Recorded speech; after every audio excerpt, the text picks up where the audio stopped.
YG와 JYP의 책걸상. 책에 관한 걸쭉하고 상큼한 이야기. YG와 JYP의 책걸상이 찾아왔습니다. YG 강량구입니다. JYP 박재영입니다. 그리고 네. 지난 시간에 이어서 서울의대 법의학 교실의 유성호 교수님도 함께합니다. 어서 오십시오. 네, 안녕하세요. 네, 유성호 교수님과 함께 이번 주에는 뉴욕 검시관의 하루라는 책을 가지고 뭐 법의학, 약간 흥미롭지만은 또 일반인에게는 약간 생소한 분야에 대해서 이야기를 나누고 있는데요. 지난 시간에 너무 재밌었어요. 네. 네. 자, 이 책은요, 주디 멜리네크라고 하는 법의학자가 쓴 책인데, 이분은 법의학자가 된 지 이미 한 15년, 6년 지나서 현재는 샌프란시스코 그러니까 UCSF 캘리포니아 대학교 샌프란시스코 캠퍼스 의과대학의 교수로 계신 분인데, 이 법의학자 초년병 시절에 뉴욕에서 2년 동안 검시관으로 일을 했단 말이죠. 이제 그때 있었던 일들을 가지고 책을 쓴 겁니다. 네. 그러니까 이런 것 같아요. 그 무슨 신경외과 교수님 한 40대 중반 정도 되신 분이 전공의 시절에 있었던 일 가지고 책을 낸 것 같은 뭐 그런 느낌입니다. 아마 그리고 그 남편이 또 독특한데, 이제 이 주디 멜리네크랑 대학교에서 만나서 연애를 하다가 결혼을 했는데 그냥 와이프가 의사니까 집에 눌러 앉은 것 같아요. 아니 그렇게 말하면 되게 없어 보이는데 이 저자 부부 두 사람 다 하버드 대학교 나온 분들이. 아니 어쨌든 지금은 집에 눌러 앉는 건 사실이고, 그러니까 네. 전업주부로 일하면서 작가로 활동하고 있는데, 아마 이 TJ 미첼이라고 하는, 그러니까 토마스 제이 미첼이라고 하는 이제 남편이 야, 너 쓰고. 네, 뉴욕에 초년병일 때 굉장히 흥미롭고 임팩트 있는 경험들이 많았잖아. 그거 우리 책으로 한번 내보자라고 아마 와이프를 설득한 것 같고, 그러면서 이제 이 책이 등장한 것 같습니다. 네. 그리고 이제 이 책의 그 원제가 워킹 스티프라고 하는 영어 단어인데요. 영어 수거. 이게 이제 미국 속어로 노가다라는 뜻이라고 합니다. 아, 그래요? 워킹 스티프라는 게. 저는 사실 스티프라고 하는 유명한 책이 있잖아요. 그렇죠. 메리 로치라고 하는 그 작가도 유명한 분이죠. 과학 저널리스트가 쓴 2004년에 원서가 나온 스티프라는 책이 굉장히 유명해져서 약간 그 책의 덕을 좀 보려고 워킹 스티프라는 제목을 썼나라고 생각했는데, 그랬을 수도 있죠. 근데 워킹 스티프가 실제로 노가다라는 뜻이 있는 거군요. 네, 그러니까 두 가지 의미를 쓴 거죠. 스티프라는 그 이제 딱딱한 뭐 굳어 있는 그 시체의 어떤 느낌을 주는 그런 단어, 그리고 스티프라고 하는 그 15년 전 책 베스트셀러. 네. 근데 그거는 과학 저술가가 쓴 법의학 이야기였다면 이거는 법의학자가 쓴 법의학 이야기인데, 그 스티프를 가지고 오면서 그 워킹 스티프라고 하는, 그러니까 시체와 함께 일한다라는 뜻 플러스 이 직업이 진짜 힘들고 노가다 같은 일이다라는 뜻, 이렇게 두 가지를 합쳐서 제목을 정한 것 같습니다. 그리고 이제 부제에 보면은 이제 2years라고 하는 2년이라는 기간이 명시가 되고, 그리고 시체 262개가 나와요. 그러니까 2년 동안 자기가 262구의 시신을 부검을 했다. 그리고 이제 그 부검과 관련된 여러 가지 이야기들이 나와 있고, 또 이 책이 또 굉장히 흥미로운 게, 뉴욕이라는 곳이 온갖 사건 사고가 많이 일어나는 곳이잖아요. 뭐 총기 사고, 뭐 마약에 의한 사고, 기타 뭐 교통사고 등등등 굉장히 많이 일어나고, 거기에 더해서 9.11 테러를 또 이 양반이 주디 멜리네크가 초짜 그 검시관으로 있을 때 겪었기 때문에 그런 이야기들이 또 이 책에 굉장히 흥미진진하게 나와 있습니다. 그러니까 이 저자가 9.11 테러 2달 전에 뉴욕 검시관 사무소에 출근하기 시작했으니까 출근한 지 2달 만에 9.11이 터진 거니까 정말 황당했겠죠. 네. 그렇죠. 자, 법의학자로서 이 책은 어떻게 보셨습니까? 매우 흥미롭게 읽었습니다. 뭐 2년간, 그러니까 처음에 법의학을 걷기로 하고 초반에 뉴욕에서 겪은 일을 굉장히 자세하게, 뭐 이게 실명인지 진짜 궁금할 정도로 실명인 것 같아요. 그래서 뭐 그런 것들을 굉장히 자세히 써서 매우 흥미롭게 읽었습니다. 뭐 근데 이 자체는 사실은 우리 한국의 법의학자들도 뭐 총기는 조금 제외하고는 대부분 겪는 건데 이걸 좀 생동감 있게 전달했다. 그래서 아마 일반 독자가 읽으셔도 굉장히 재밌게 읽을 수 있지 않을까 이렇게 생각이 듭니다. 저 그 대목에서 유 교수님께 질문 사실은 드리려고 했었는데, 여기 보면서 방금 총기 얘기하셨는데, 이런 건 나는 한 번도 부검을 해본 적이 없는데 이 주디는 했었네. 뭐 이런 사례들은 주로 어떤 게 있었습니까? 총기 말씀하셨고. 아니요, 저도 총기도 많이 했습니다. 아, 군대에서 많이 하셨을 네, 거다. 군대에서 뭐 한 100건이 넘게 총기에 관한 건 했었고요. 근데 다만 이 책에서 이제 미국에선 뭐 미국에서도 마약은 불법이지만 아무래도 우리나라보다는 구하기 쉬우니까 네. 마약 사건류에 대해서는 우리나라가 상대적으로 적고 저도 네.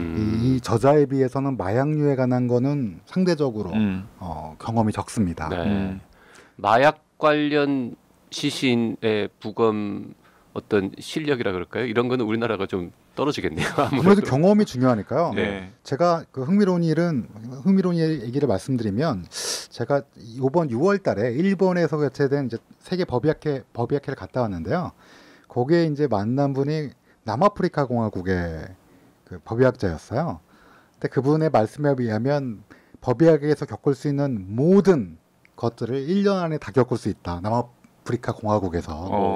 그러니까 뭐 그 발표하신 걸 봤더니 뭐 이 책의 2년간의 기록인데 요거에 한 더블 스코어가 될 정도로 아주 다양한 사건이 있어서 법의학자들한테는 경험이 많다는 게 사실은 좋은 건 아니에요. 국가가 좀 불안정하다. 그렇죠. 네. 근데 이분은 이제 뉴욕이니까 아무래도 네. 대도시고 뭐 마약과 총기가 자유화된 곳이니까 다양한 걸 겪었다고 볼 수 있는 거죠. 그 책의 뒷부분은 9.11 테러 후에 이제 9.11 테러 피해자들의 신원 확인을 하는 대목들이 나오는데 그런 거 같은 그런 대량 테러 사건은 우리나라에서는 좀 드문 일이잖아요. 아닙니다. 아니에요? 사실은 기억을 하시겠지만 세월호 그리고 대구 지하철 사건도 거의 유사한. 그래서 조금은 뭐 일부의 신체만을 가지고 이게 누구의 것인지 돌려드려야 되거든요. 아, 그렇네요. 네. 네. 비슷한 사건은 언제든지 있었습니다. 아니 그리고 그 제가 뉴욕 검 시간에 하루를 읽는 와중에 공교롭게도 유 교수님께서 최근에 그 어쩌다 어른에서 강연을 하신 걸 우연히 보게 됐어요.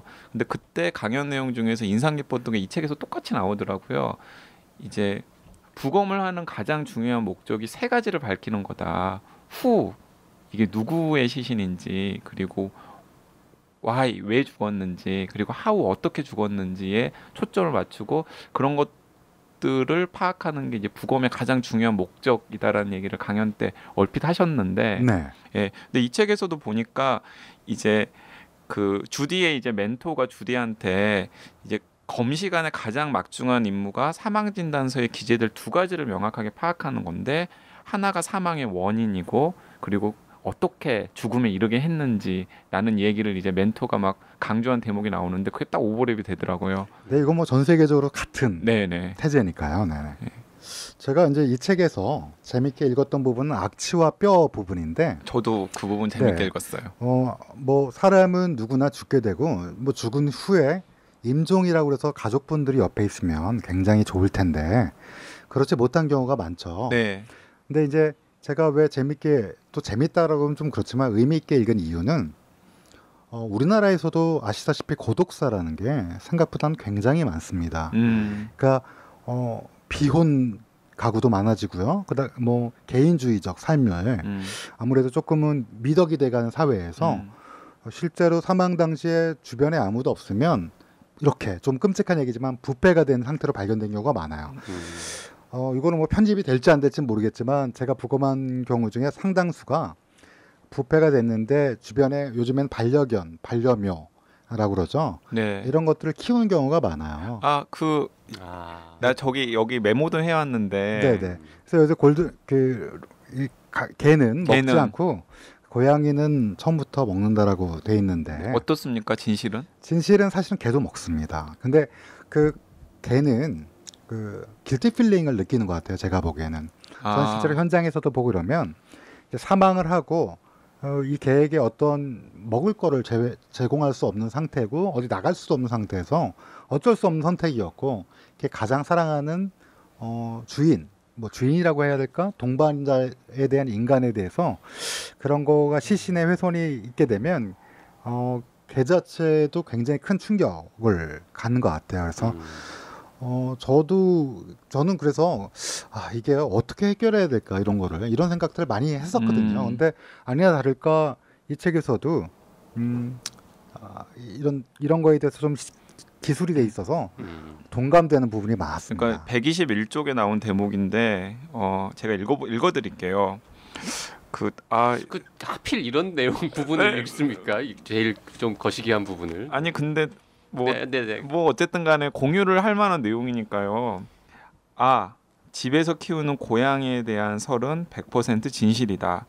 이게 무슨 말이냐면 충성스러운 골든 리트리버, 즉 개는 주인이 죽고 난 후에도 며칠 동안 배를 고르며 시신 옆을 지키지만 얼룩무늬 고양이는 다르다.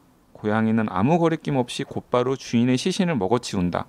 기회만 되면 먹잇감을 찾아 나서는 다른 포식자처럼 제일 먼저 주인의 눈알과 입술을 뜯어먹는다.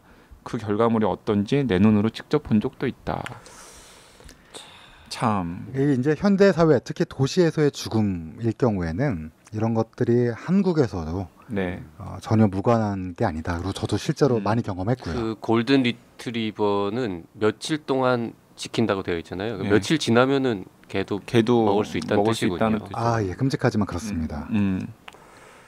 근데 이게 뭐 이렇게 고양이를 비난할 일은 아니에요. 전혀 아니죠. 왜냐하면 그 고양이는 개보다 훨씬 더 야생성을 아직까지도 가지고 있는 그 애완동물 중에 반려동물이기 때문에 이제 이런 일이 생길 수밖에 없는 거죠. 근데 좀 문제긴 문제네요, 정말. 그래서 도시에서의 죽음은 뭐 전 세계, 서울은 굉장히 뭐라 그럴까요? 산업화된 도시고 거의 뉴욕과 차이가 없다고 봅니다. 그래서 아마 여기서의 죽음과 어느 정도 일치하는 것들이 상당히 많다. 이렇게 보시면 될 것 같습니다. 자, 이 대목에서 잠깐 광고 하나 듣고 이어가겠습니다.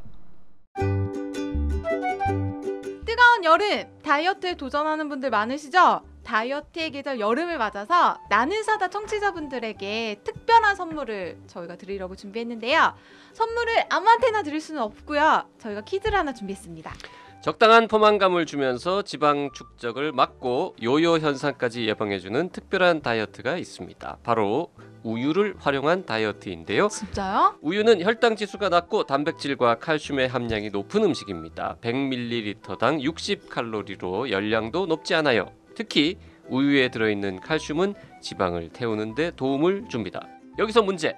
건강한 나를 위한 새로운 시작, 우유 다이어트를 뜻하는 신조어는 다음 중 무엇일까요? 1번 밀크어트, 2번 화이트어트, 3번 카우어트, 4번 칼슘어트. 힌트! 밀크와 다이어트를 합친 말입니다.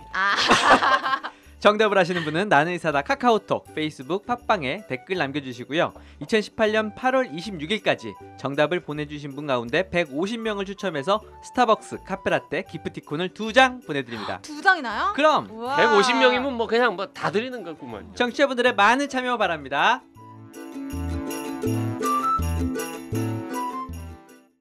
또 다른 뭐 인상적으로 본 대목은 없었나요? 저는 뭐 그냥 남양 특집으로 여름이니까 사실 요거 한여름에 읽기 좋은 책이긴 합니다. 네. 온갖 사망 사고와 그리고 그 사망 사고의 원인을 추적하는 이제 그런 내용이기 때문에 예를 들어 저는 곤충 부분도 흥미로웠어요. 비슷한 부분에 나오는데 일단은 사망 후 굉장히 빠르더라고요. 그러니까 한두 시간 정도. 그러니까 사후강직이 시작되자마자 일단은 파리들이 그 시신의 눈동자를 갈가낸 다음에 그 안에다가 알을 낳는데요. 이제 이렇게 더운 여름에는 근데 YG님은 조금 고어한 걸 조금 좋아하시는. 원래 저 친구가 그렇습니다. 네. 소설도 막 되게 하드코어 이런 거 좋아하고요. 네.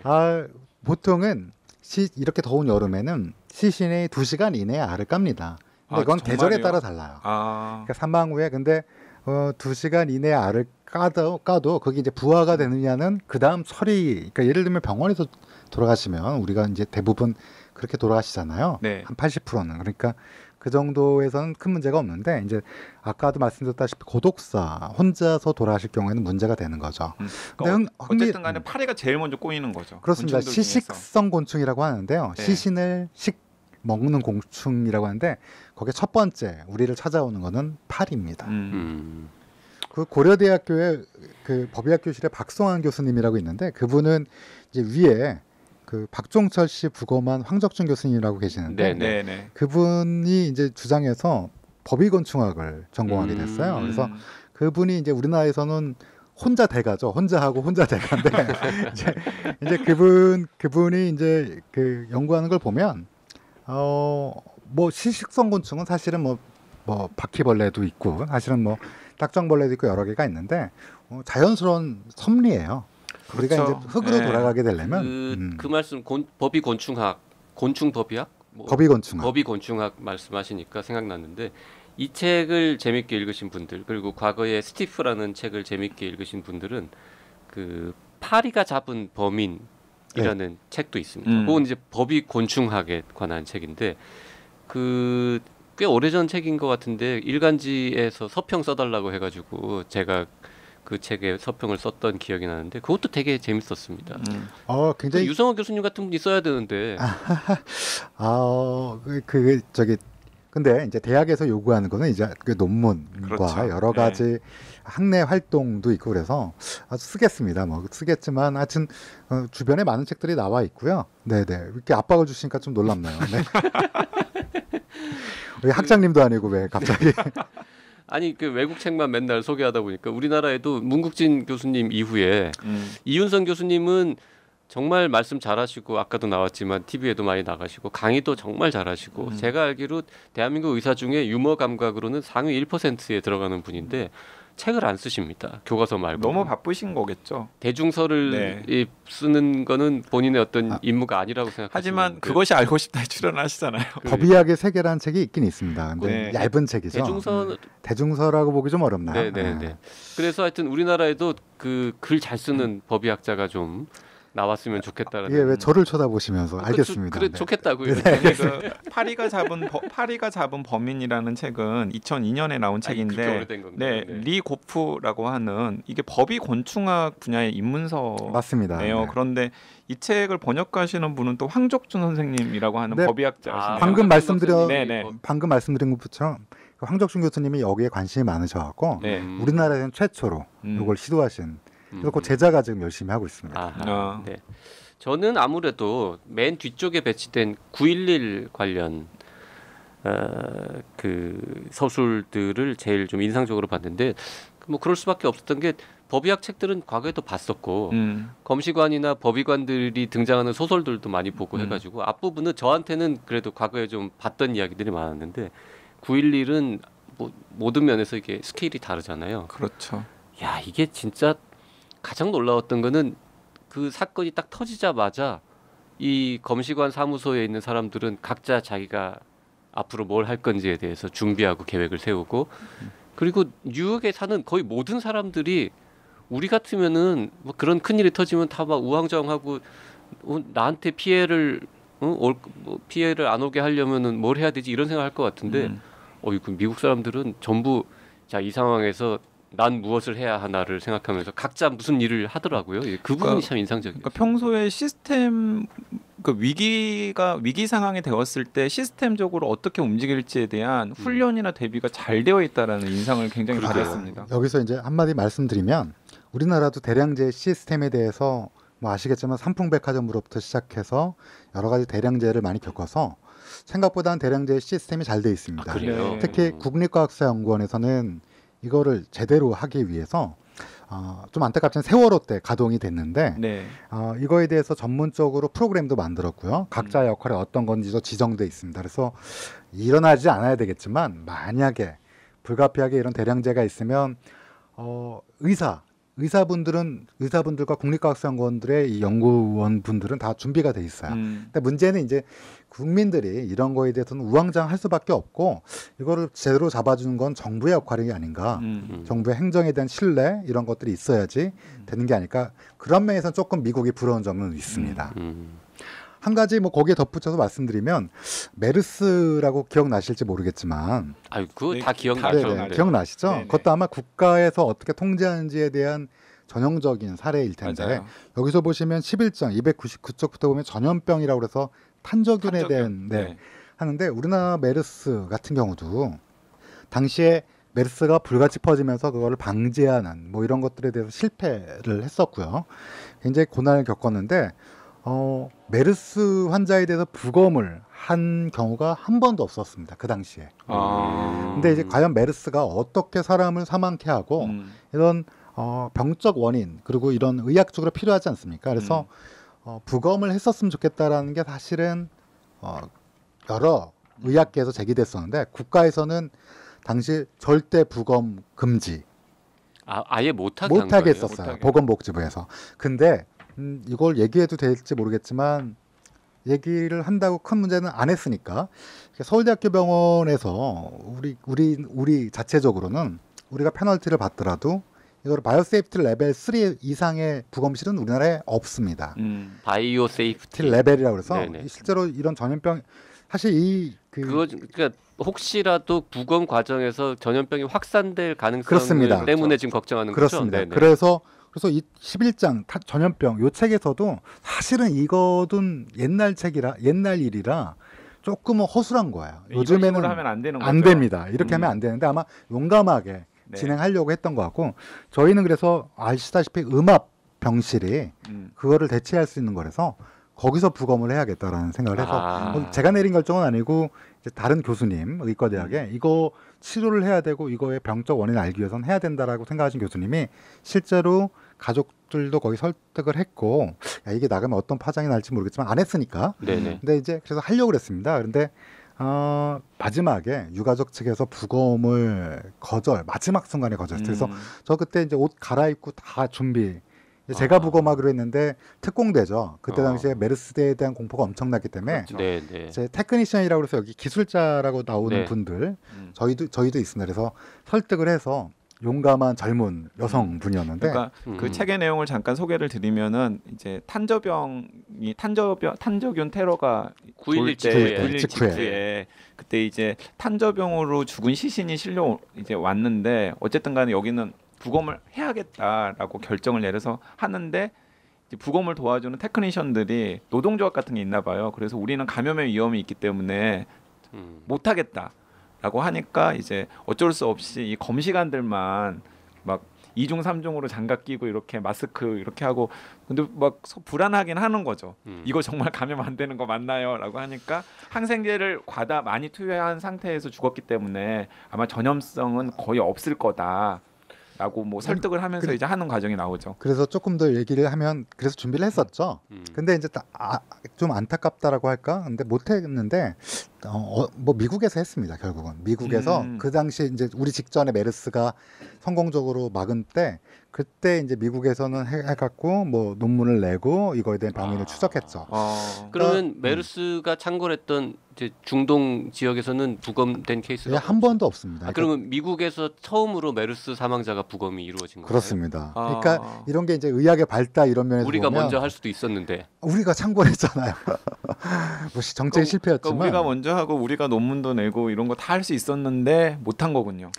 보건복지부에서는 적극적으로 물론 이해는 갑니다. 근데 이제 음압병실에서 한다면 상당히 방제가 되기 때문에 공식적으로 뭐 공문이나 지침을 내려서 하지 말라고 그런 그렇습니다. 거예요. 그렇게 당시. 했었어요. 몰랐네요. 그거는.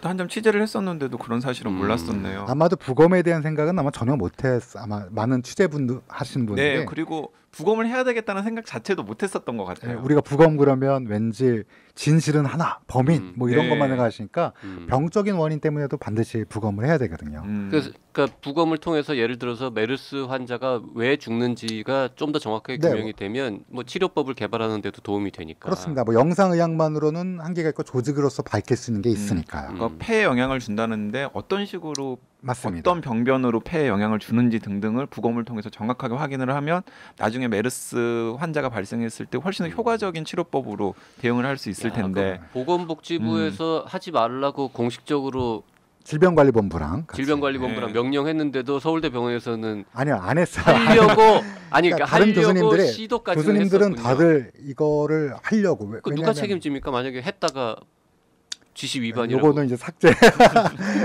그렇죠. 아니 안 했으니까 뭐 안 괜찮죠. 했으니까. 안 했으니까 하고 싶은 어떤 학자로서의 어떤 그래서 소망은 안전을 있었는데 최대한 고려해서 음압병실에서 하려고 했던 거죠. 비워놓고. 근데 당시의 분위기에서는 그래요. 만약에 했었더라도 또 스캔들이 될 수도 있었을 거예요. 했는데 만약에 근데 사실은 바이러스라는 거는 사후에 사멸합니다. 예. 사멸해갖고 숙주가 없는 경우에는 일정 시간이 흐르면 사멸하기 때문에 그것까지 고려한 거였는데 그러니까 이제 감염의 위험은 사실은 거의 없었을 텐데도 불구하고 당시에 이제 공포 분위기가 있었기 맞습니다. 때문에 아니 이런 상황에서 서울대병원이 저런 뭐 이런 식으로 아니, 막 근데 안 받아들일 수 했어요. 있었어요. 자, 청취자 여러분 안 안 했습니다. 했습니다. 안 했습니다. 네, 네. 하고 싶은 이건 단순한 호기심이 아닙니다. 계속 말씀드리지만 그리고 학문적으로 사실은 했었어야 될 일이죠. 사회적으로 필요한 일이라서 서울대학교 의과대학에서는 그래서 사회적 책임을 다하는 차원에서 하고 싶은 마음이 있었으나 정부가 말려서 못했다라는 게 결론. 정부가 말린 거 아니라 유가족이 거짓. 네, 유가족이 말려서 네. 정부는 모르는 일입니다. 네. 뭐 이거 갖고 페널티가 있지는 않겠죠. 당연히 이거 페널티가 있으면 이제 있으면은- 저희 방송이 유명해집니다. 네. 그리고 저는 제가 이제 아까 하드코어한 소설 같은 거 좋아하고 뭐 시즌 1부터 책걸상 들으셨던 애청자분들은 뭐 YG가 어떤 책들을 좋아하는지는 잘 아실 텐데 약간 그런 거죠. 내가 어렴풋이 알았던 것들의 조각들을 하나하나씩 맞춰가는 재미가 이 책을 읽으면서 있었어요. 아 그래 어떤 소설을 읽을 때 혹은 어떤 영화를 볼 때 이런 대목이 나왔는데 이런 게 전문가의 의견이나 소설을 따라가면은 이런 식으로 이해를 해야 되겠구나라는 것들을 이 책을 읽다 보면은 그렇게 맞춰가는 재미가 있어요. 그러니까 추리 소설이나 스릴러 같은 걸 좋아하셨던 분들이라면은 이 책이 약간 뭐라 그럴까? 진짜 교재 같은 책. 그리고 이 테크니션 이게 부검하는 기사, 뭐 기술자 이런 분들의 수요도 꽤 많이 있는데 모자란다고 들었던 것 그렇습니다. 같은데. 네. 전문적으로 사실은 교육 과정을 밟은 분들은 없고요. 네. 우리나라에서 교육 기관 자체가 없죠, 그거는. 국가수가 교육기관인데 거기서 뽑아야지 공무원으로 이제 임용이 돼야 되는 거니까 그 다음부터 이제 교육이 시작되는 거죠. 그래서 모자르죠, 굉장히. 그러니까 저는 이 책을 봐야 되는 혹은 보면 좋을 독자 중에는 경찰이라든지 아니면은 그런 국가수 같은데 지원하고 싶은 사람이나 취직이 된 사람들 이런 분들도 좀 봐야 될 것 같아요. 그렇습니다. 뭐 재밌게 읽을 수 있죠. 근데 보통 어떤 전공을 하신 분들이 생물학? 테크니션, YG처럼 생물학을 전공한 분들이 많이 네. 지원을 하나요? 근데 이제 부검만 한 건 아니고요. 사실은 뭐 우리나라에서는 각종 검사들이 있습니다. 예를 들면 눈 유리책에서 이게 뭐 글루코스, 그러니까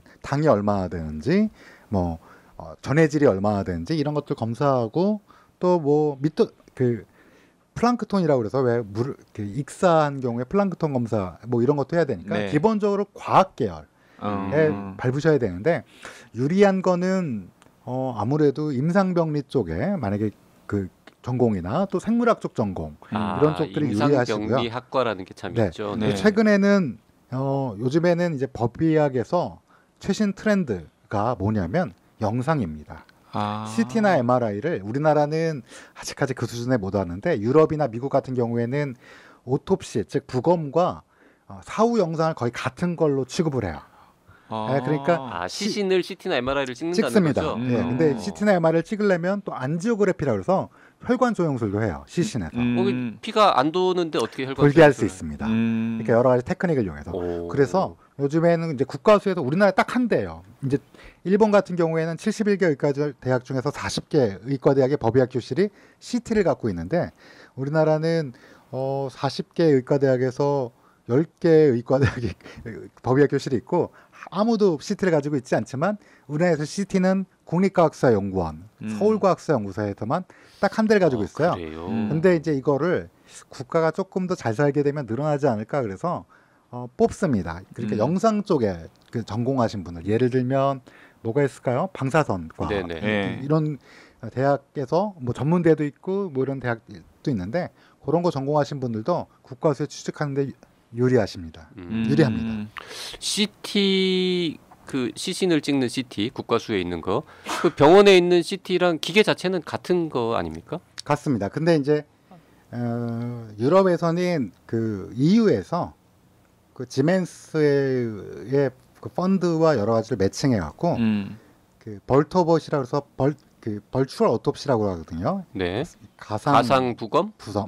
네. 그거를 위한 CT 기계를 따로 개발했습니다. 지멘스. 근데 그러니까 살아있는 사람보다 시신을 찍는데 좀 더 그렇습니다. 특화된 CT. 근데 한 가지 다른 점은 CT에는 아무리 좀 더 방사선 피폭량을 늘려도 그렇죠. 사실은 문제가 네네. 없고요. 네. 그다음에 이제 MRI 같은 경우도 자기력 테슬라를 더 올려도 사실 상관이 없거든요. 그렇죠. 어차피 네. 돌아가신 분이기 때문에. 맞습니다. 그래서 조금 더 정밀한 영상을 얻을 수 있는데 문제는 이 영상이 영상의학과 선생님들이 의사 선생님들이 보시는 영상이 좀 달라요. 죽은 다음에는 또 변화하거든요.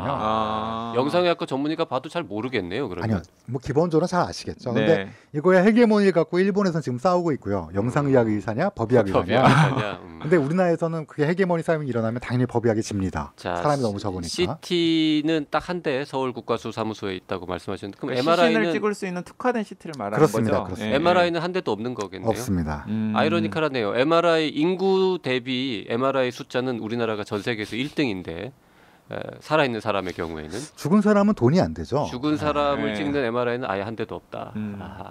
그런데 저는 그것도 되게 신기하네요. 유럽이나 미국에서는 그런 CT나 MRI 촬영한 영상을 실제로 부검한 것과 동일한 걸로 친다는 거죠. 네, 우리가 보통 검사를 골드 스탠다드라는 용어 잘 아실 분도 있을 텐데 골드 스탠다드는 이거는 확진이란 하는 검사란 뜻인데 CT 포스트 몰템 CT라고 부르는 사후 CT 검사를 최근에는 골드 스탠다드로 인정하는 분위기입니다. 그러니까 CT 영상을 보고서 이 사람의 사인은 이것이고 아마 이런 과정으로 죽었을 것이다라고 진단을 하더라도 문제될 게 없다라는 거죠. 그렇습니다. 뭐 잘 아시다시피 3디멘셔널 그래서 3D CT라는 게 있어서 예를 들어 칼로 찔린 것도 과거에는 이제 기소와 공소 유지를 위해서 부검을 해갖고 얼마나 깊게 찔렀는지 어디를 찔렸는지 뭐 크기는 얼마나 되는지 이런 걸 했는데 요즘엔 3D CT를 하게 되면 그 영상이 거의 뭐 배심원단한테 보여주면 굉장히 판타스틱한 영상이 있기 때문에 그러니까, 오히려 더 기소나 칼이 몇 센치 들어가서 어디까지 찔렀나를 그냥 그렇습니다. 촬영하면 나오는 거고. 그렇죠. 그래서 법의학자들이 지금은 듀얼로 하고 있는데 제가 보기에는 이게 법의학의 미래는 어둡다 뭐 이렇게 얘기하시는 분도 있고 근데 이제 골드 스탠다드로 인정을 거의 하는 분위기라서 이거 듀얼로 같이 참고적으로 하는 경우가 많습니다. 그 미국에서 가장 힘든 직업을 가진 한 여성 검시관의 일기 이런 말이 책 표지에 적혀 있는데 정말 힘든 직업인 건 맞습니까? 힘든 직업입니다. 뭐 많은 분들이 그 정신적인 스트레스를 많이 물어보세요 저한테. 부검하고 나면 멘탈 관리를 어떻게 하냐 이렇게 말씀하시는데 저는 원래 이제 멘탈이 원래 강해서 근데 주변에서 이제 그 제가 군대에 있을 때 굉장히 산전수전 다 겪으신 원사님이 계셨어요. 네. 근데 이제 그분이 은퇴를 하셨어요. 저랑 같이 부검을 도와주시는 원사님이 있었는데 오랫동안 부검만 하신 분. 네. 근데 이제 후임이 필요하잖아요. 그러니까 그래서 그분은 이제 그 국방수사 그렇죠. 국방부의 과학수사연구소의 테크니션이었군요. 그렇죠. 원사님이셨는데 그분이 은퇴하신 다음에 새로운 테크니션을 위해서 경험 많은 임상병리 쪽을 전공하신 원사님을 모시고 왔어요. 네. 그분이 3일 만에 꿈을 꾸는데 귀신이 나온다고 하시는 거예요. 그러니까 이제 사람에 따라서는 이건 누구나 감수성은 다르기 때문에 멘탈 관리가 안 되는 사람도 많아요.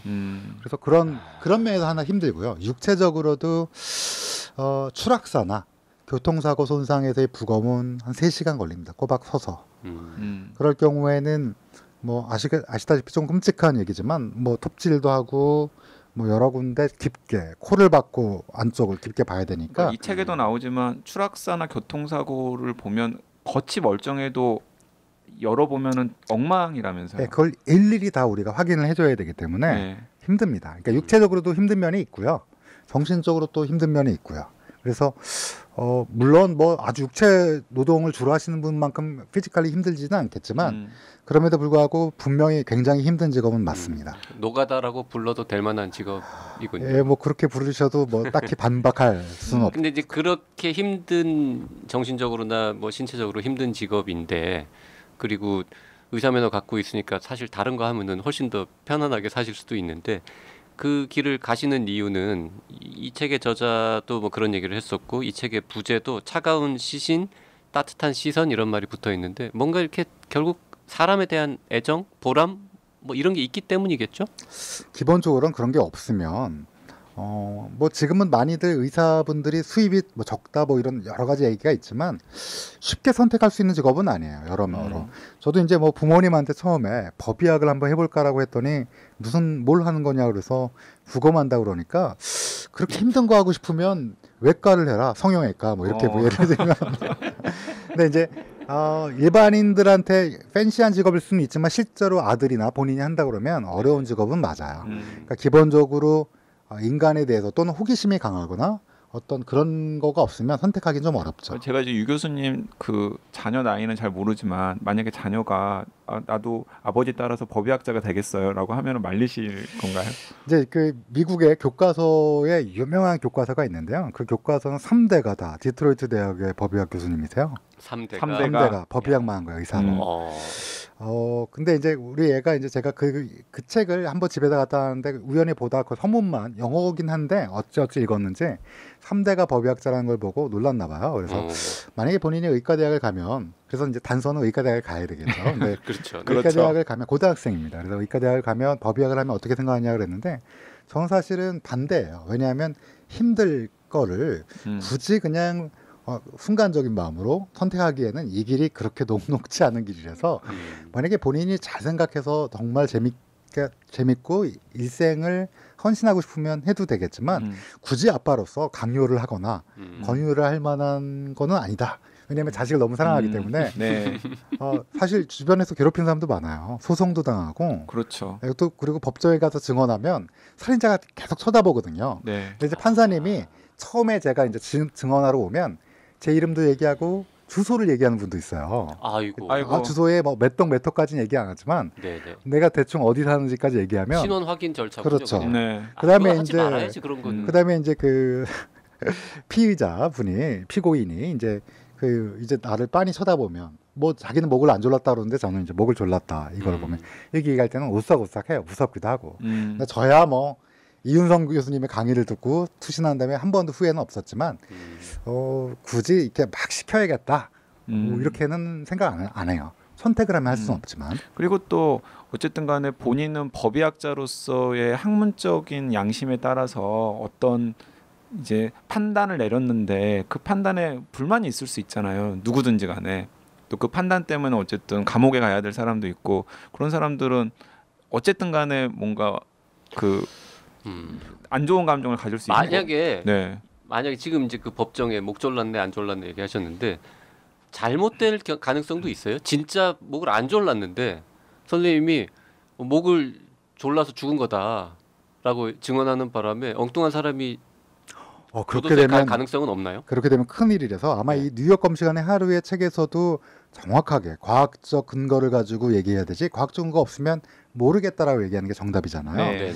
그래서 뭐 방금 얘기하신 케이스 같은 경우는 이제 그 남자친구 여자친구 인티밋 파트너 사이에 있었던 살해 사건이었는데 목에 분명한 흔적, 그러니까 우리가 법의학적으로 이제까지 쌓아온 지식으로 국소적인 손가락 모양의 출혈이 내부적으로 깊숙이 있었고 한 곳에 집중돼 있다. 그런 정확한 근거를 갖고 얘기하지. 그냥 목에 좀 핥힌 자국이 있다고 그냥 뭐 내가 보기에는 이렇게 얘기하기는 매우 곤란하고요. 그러니까 객관적 우리도 과학자니까요. 그 뭐 법의학자든 뭐 의사든 모두 다 과학자 아닙니까?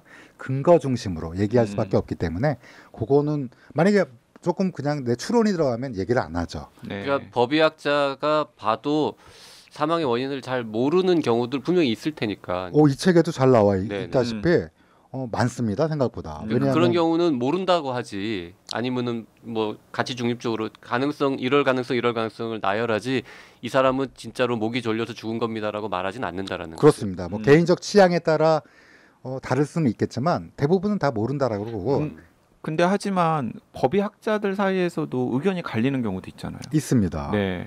그럴 경우에 이제 추정의 영역에서 어떤 거에 조금 더 비중을 두느냐, 객관적 근거가 여러 개가 있다면 어떤 거를 좀 더 뭐 선호하느냐. 사실은 법의학에서 가장 중요한 게 사건의 재구성이거든요. 네. 근데 재구성 측면에서는 개인적 경험이라든지 개인적인 어떤 가끔은 정치적 스탠스도 좌우하는 경우도 있을 수도 있겠죠. 네. 그러니까 개인의 경험에 근거하기 때문에 명확한 증거는 따로 있고요. 근거는 따로 있고 이 재구성 측면에서는 의견이 갈릴 수도 있습니다. 그렇기 때문에 미국에서도 똑같이 아마 법정 드라마나 법정 영화에서 보시다시피 2명의 법의학자가 나와서 그렇죠. 다른 네, 얘기 서로 다른 얘기를 하는데 그거를 할 수 있는 실험을 할 수 있다면 실험을 해서 뒤집기도 하고 뭐 이런 것들을 보신 적이 있을 거예요. 그래서 결국은 과학적 근거가 가장 중요하지만 영역은 조금씩 주장이 다를 수도 있다. 그 유 교수님 말씀을 듣다 보니까 책의 한 대목이 나오는데 이게 주디 이 책의 저자가 스토킹 당하는 또 에피소드가 나오거든요. 맞아요. 저도 그 얘기를 하려고 그랬어요. 네. 주디 멜리네크가 어떤 아주머니가 자신의 아들이 네. 이렇게 죽었을 리가 없다라고 얘기를 자살했을 리가 없다. 처음에는 그랬는데 나중에 네. 또 자살이다라고 바꾸고. 맞아요. 예. 네, 근데 저뿐만 아니라 국립과학사 연구원에 계신 분들도 소송당한 분들 꽤 많습니다. 그러니까 본인이 생각한 거와 다른 판단을 내렸을 때는, 근데 이제 그분들의 판단은 대부분 그냥 추측이죠. 근데 저희가 내리는 판단은 저희도 추측을 내리면 다를 바가 없으니 시신이라는 명확한 객관적 근거를 갖고 하는데 그게 마음에 안 들 경우에는 그 흔히 하는 말로 시신은 거짓말하지 않는다. 맞습니다. 이런 얘기 있잖아요.